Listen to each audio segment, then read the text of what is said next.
I'm Alina Luna, chair of the call department, but more importantly tonight, I'm an English professor. The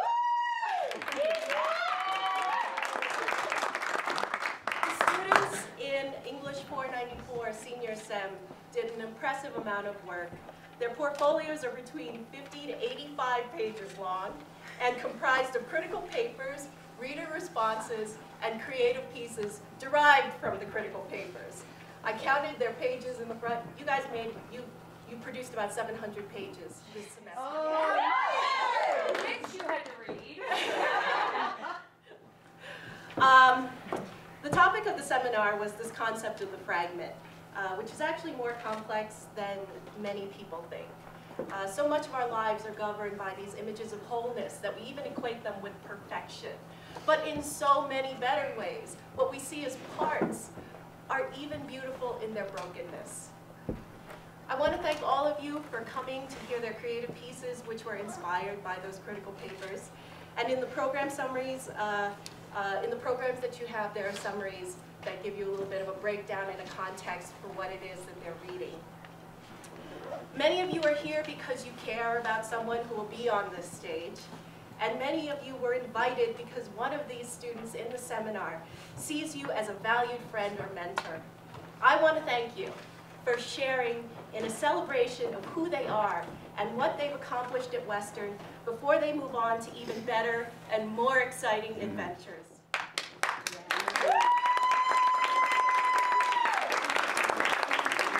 Right now, here's the tough part, which is when I address you. To Dorothy, Ellie, Brad, Aaron, Laurel, Lauren, Sarah, Bailey, Sadie, and Mike, and by the way, that's about the way they sat in class. I know that there were times when you had no idea as to where I was going with things, or where I was trying to lead you. So I hope that you feel that your faith was well placed. I also want you to know that you are one of the reasons that I love my life. Always remember that if you take some wrong turns in the future, they will actually help to get you where you need to go. And if not, you can call me. I'm not going anywhere. I have the pleasure of introducing each of the topics that their creative pieces focus on, and their heroism, women, nature, contradictions, and philosophical questions. And the introduction to each topic is actually made up of lines from the creative pieces that comprise that section of readings. Tell me that you can't make art from art. I ask that you hold your applause until the writers of these pieces take a group bow at the end. We don't want to overtax you. Having to applaud 20 pieces is really too much to ask.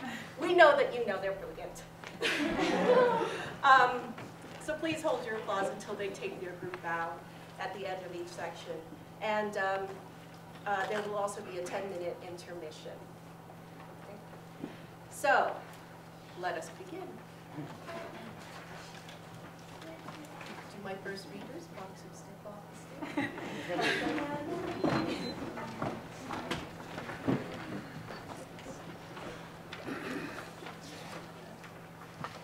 Heroism. You are declared a hero because your maneuvers are bigger and bolder than mine. But we are a team, you see him, you see me, dismissing guidelines and rules, auspiciously blessed, like gears in symbiosis with one another, the most perfect ecosystem created by man.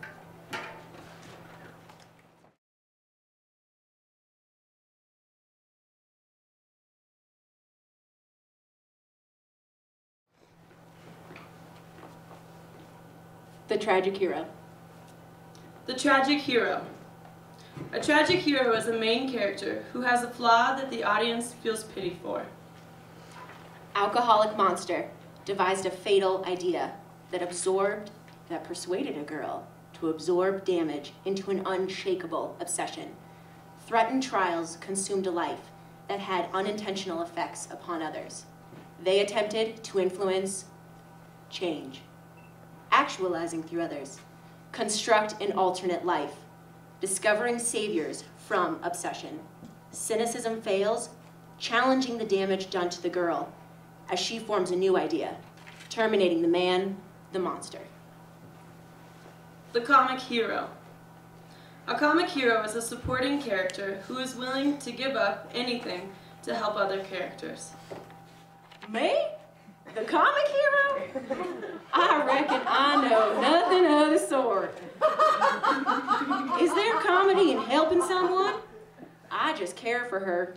I care for Lena Grove. Oh! I made the decision to cross the entire state of Mississippi into the unknown territory of Tennessee, just so she could be happy.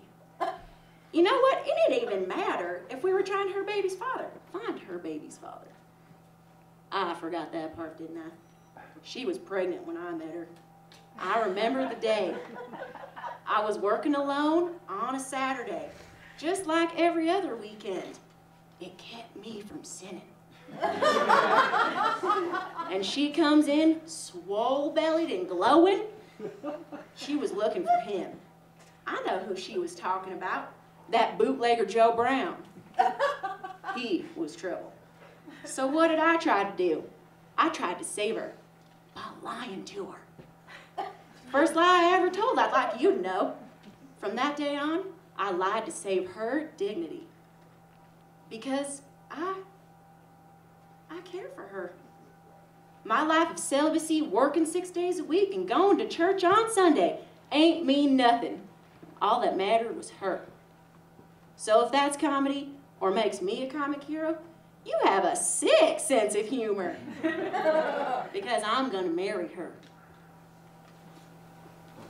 Apparent versus unapparent. An apparent hero is a character whose actions are recognized as heroic. An unapparent hero is quite the opposite. You are visible. I am invisible. Opposites attracted into cycles of seen actions and covert consequences. You are declared a hero because your maneuvers are bigger and bolder than mine. I stand here unnoticed in a pit of attention-seeking behavior when every step you take creates challenges for me to live up to. I stand here as an understudy, taking in every technique that makes you strong. I am to learn these steps you have shown, but nothing I do will ever be good enough for them. So allow me to spin away from these cycles of opposing visibilities.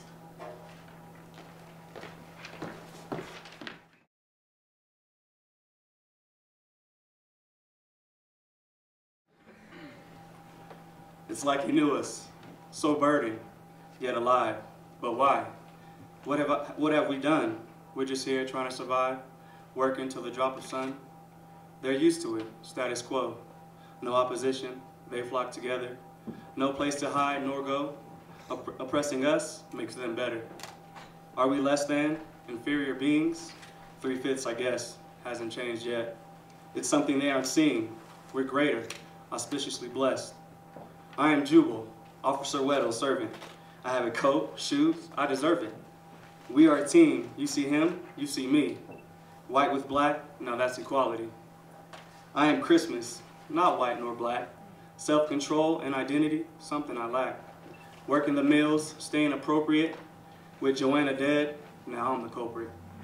I am Lil Mays, before the catch. No voice to speak, guilty by suspicion. Many lied, but Hawkshaw attached, innocent through his views and premonitions. We are the Gibsons, family of servants. Thrown into this life, never deserved it. Yet we are the glue, the foundation. The Comptons, without us, humiliation. Faulkner arose, our savior in voice, deflected the accepted, now we can rejoice. We have depth, substance, meaning, more than just flat beings. Equal ground, is Faulkner serious? I thought usually assumed delirious. Faulkner was insane, dismissing guidelines and rules. Something wrong with his brain, a man using his own tools. As he rose, we rose. With his opposition, we rose. With his text, we rose. We are alive, we can speak. With text so contrived, we are at our peak. Thanks to Faulkner, no longer depressed, there's new belief, no longer oppressed. He saw our spirits, but never stressed.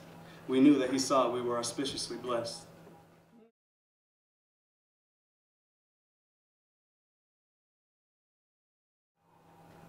Clockwork. Have you ever seen a clock?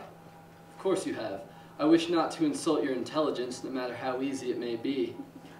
Now, have you seen the inside of the clock? The gears inside in symbiosis with one another, perhaps the most perfect ecosystem created by man. Enter the labyrinth and try to find your way out, and on your journey discover the unseen intricacies. How nice it must be to see things from inside a tunnel. I don't envy your bliss, your lack of periphery, for it is nothing but ignorance. You are a horse with blinders and a self-created bit. If I were to be controlled, at least I would be a rudder. Try to find meaning in that if you have the time. I find no beauty in the work of the professional poet, he who lives in luxury and is able to scribble his emotions in a diary of eloquence and present it to others who read it only to see what they can take for themselves.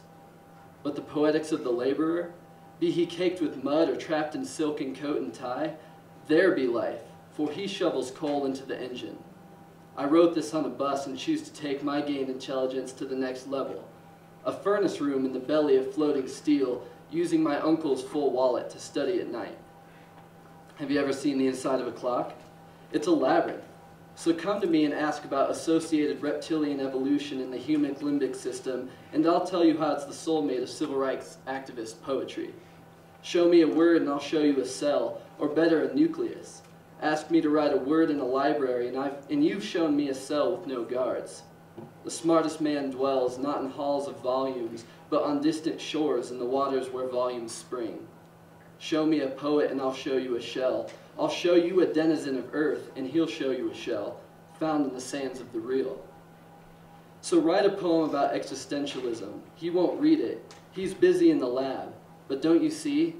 Every man has his place. When you read something that shakes you, don't tell me how you feel because I don't care. Let me see you respond to it.